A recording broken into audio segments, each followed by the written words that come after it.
Deyir, kənd uşaqları deyilir adımıza. Yaxına gələnlər isinər odumuza.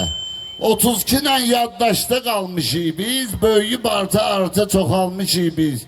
Ay, bir dənə kəntimiz də var ən axırda, tanınır Azərbaycan axırda. Atletlər kəndinin atletləri, can süzə qurban Bakının kəndləri.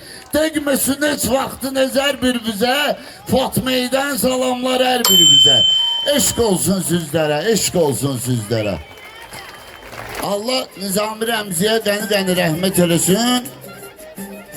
O kişi bu mahnını Dağlar Oğluyam oxumuşdu. Allah Molla Məmmədə qəni rəhmət eləsin. O kişi bu mahnını Bakılı balasıyam oxudu.